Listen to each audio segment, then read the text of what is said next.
right, Dr. Powell. Okay, everybody, hello. Just by way of short introduction, this is one of the development teams in my Game Design 1 class where they make original two-dimensional games. So this was one of their projects, and it's pretty cool, so take it away, guys. All right, hello everybody. Hope everybody's doing well. My name is Dinorah Bernardini. I'm Lauren Powell. I'm Matthew Miner.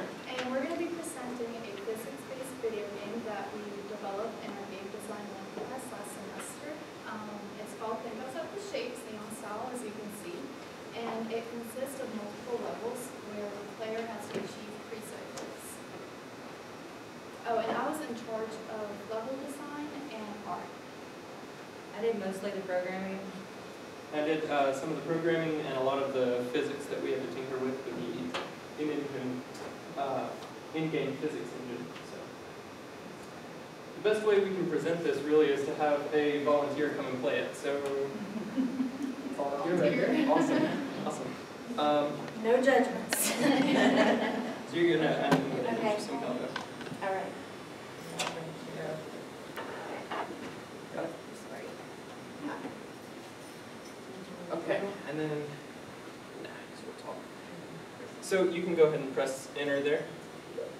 And you've got instructions down in that lower right corner, and you're basically just going to use the mouse. It's drag and drop. And so in this GUI on the right, this user interface on the right, you have different shapes to use, and you can drag one of those shapes into the room. And you do that, and you make multiple shapes interact with each other to accomplish the goal, which is the instruction right here, make a shape hit the triangle.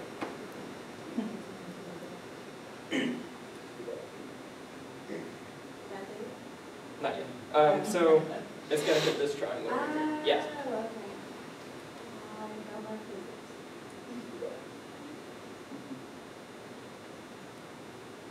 And so while she's playing with that, one of the biggest problems we had doing this, well, one of the first problems I should say is we tried to make a physics puzzle game without physics enabled, which doesn't really make much sense.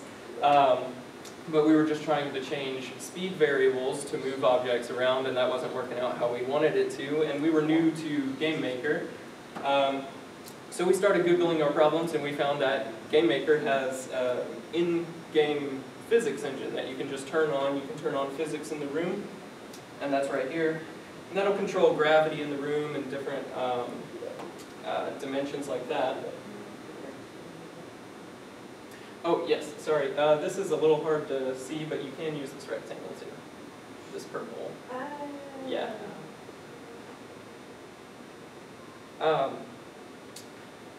So that was one of the first problems we had, was we were trying to make physics without physics. So that was a problem. And if you'd like to restart, there's a reset button. Oh my gosh, she's going to do it. You got it. Okay, so that was the first level. There are 3 levels. Yeah, there are 3 levels total in this demo, and we plan to develop it further and possibly turn it into an app where you could just click with your finger and drag shapes over and into. For a tablet, phone, it'll work on whatever. And so on this level, the second level, it's a little harder. You have to make a shape, doesn't matter which one, touch the red zone. Yeah, tell her what to do for this one. It's Okay, going to take too long. So, for this one, my favorite way to solve it, there's a bunch of different ways to solve it, and it's really cool seeing different people do different things to solve the different goals that we have in the game. But my favorite way to solve this is to make a seesaw with a triangle. You just put it in the center here, and then you can pull the rectangle on top of the triangle and try to launch something up into the red center. And so one of the ways we made the shapes a little different to have more variety is that solid shapes are a lot heavier, they have a lot more density and mass than hollow shapes. And so if you want to launch something up into the air, you want to use a hollow shape. The lightest shape possible is the hollow triangle. And so that'll be able to launch further than any other shape. Can I move this shape? You cannot. So once something's dragged in, it's there. But there is that reset button in case you want to... Yeah, slide that. Yeah. Square up. Drop it from real up high. Oh, because it does gain velocity. Woo! And that's that. here's the third and final level of the demo, and this is just like a little puzzle you can do, and there is a little trick to it. This circle, you click it to spawn, and you have to make this circle touch that square. But we didn't plan on this, but we left it in because we like it so much. You can click the circle multiple times, and you can just fill up the entire room with that circle until it fills up all 3 pathways. But there is another way to do it. You can use squares and rectangles to make ramps on each corner, and that'll do it as well. Okay, I'm not a physics person. So like put one right here, and then grab the rectangle and put it on top of this square.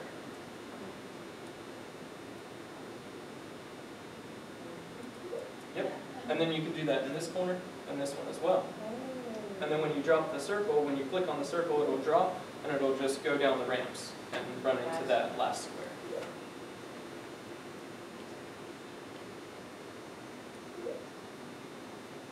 Yeah, and we were thinking if we were to further develop this, we would add like a time constraint or, well, a time constraint definitely, and maybe a point system or like a ranking thing where you could, I guess, rank or get more points the quicker you do it, or just the fewer amount of shapes you use to solve each puzzle.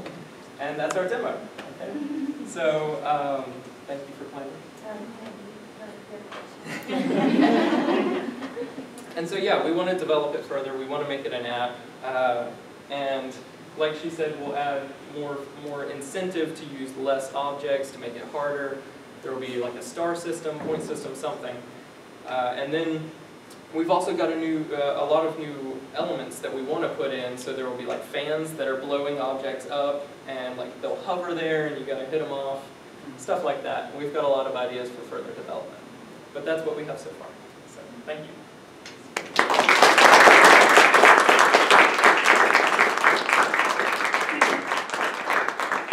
Are there any questions about the development process or the game in general? Yes? Have you considered making the objective shape like be more obvious? Like how she didn't know that the triangle that you have to hit was that triangle? Okay, and that's a really good idea. We could do that. One of the problems we had with development when we were first developing the game was we had the free version of Game Maker, and it has a limited amount of resources that you can make. And so we were reusing objects like crazy. Yeah. And that got really difficult, so we had to reuse objects as our objective objects and stuff like that. So. Yes?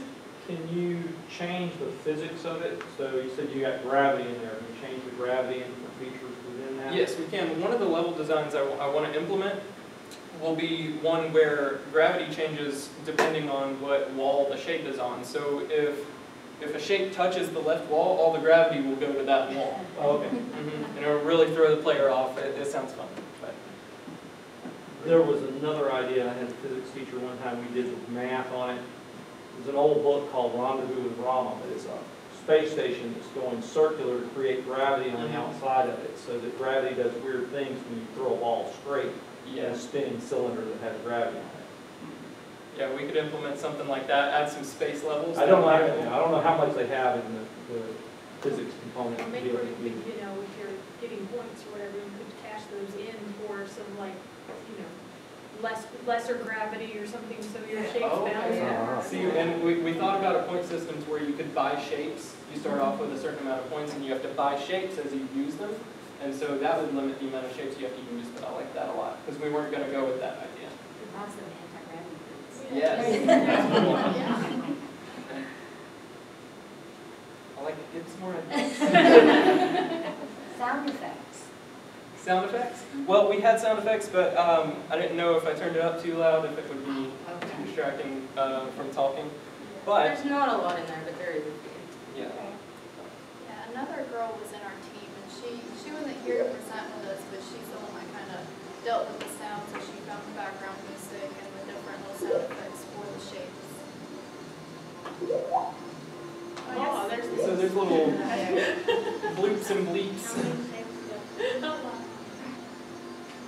question I had, like, I was just talking to him because he like did the game design thing too. What do those directions say? Like, what does it tell them to do? Because, you know, like, it took you, I mean, not like a long time to figure out, but, you know, like, the average person who downloads the app and uses it, like, you know, you play Geometry Dash, and that's like, press here, and you get the idea. Right. How could you make it easier for someone to understand? Because you were kind of, I guess, confused a little bit at first, but I don't know those directions. Yeah, So. not Right. a gamer. Mhm. Well, See, exactly, like a normal person using an app, not me. I'm like, I need to know how to do this. Like video games, I'm like, Right, and if we want to put it as an app on tablets and phones, we're going to want to have people who are not gamers be able to play it. Probably have a more in-depth tutorial screen. Yeah, tutorial screen, or even on levels, we could have like an arrow pointing to your or like objective. hints too. Hints too, you know, like buy hints. Yeah, yeah. Yeah. Yes. Is there a maximum amount of shapes you can have Right now, no. In the room or in? in the room? No, Okay. there are not. There's not. If you want to make the game more difficult, you could add that as well. Like, Right. you only have so Well, many that's one shapes of to the- use. Yeah, and that's one of the things that the star system would implement. Like you would get rated on how well you did Right. by how few shapes you used, or like if you did it in a certain amount of time, stuff like that. So that would limit the amount of shapes used. And I guess kind of like a side note about game design is the cool thing is that you get put into teams. So if you're not, everybody can bring different skills to the table. So if you're not really that good at programming, you can do the art or you can do sound. So everybody just kind of gets to bring their own skill and use that. Like for example, I was thinking about dropping the class because I'm like, oh no, this is going to be a lot of programming. I'm not good at it. But Dr. Thornton told me just stay, see if what you like, you can do art. If you're not, that your programming isn't that strong. So I just think that's a really awesome thing about the class. Each person in the group brings their own attributes, their own strengths Yeah. to make something cool. I wouldn't have been able to make this without the 3 other people in my group. And yeah, so I think we've made something cool and we can develop it even further. Do you feel like your programming is stronger though, even though that's not your part of the team? I'm still working on that, definitely.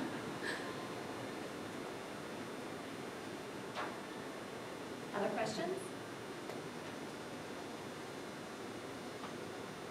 Let's thank our speakers. This was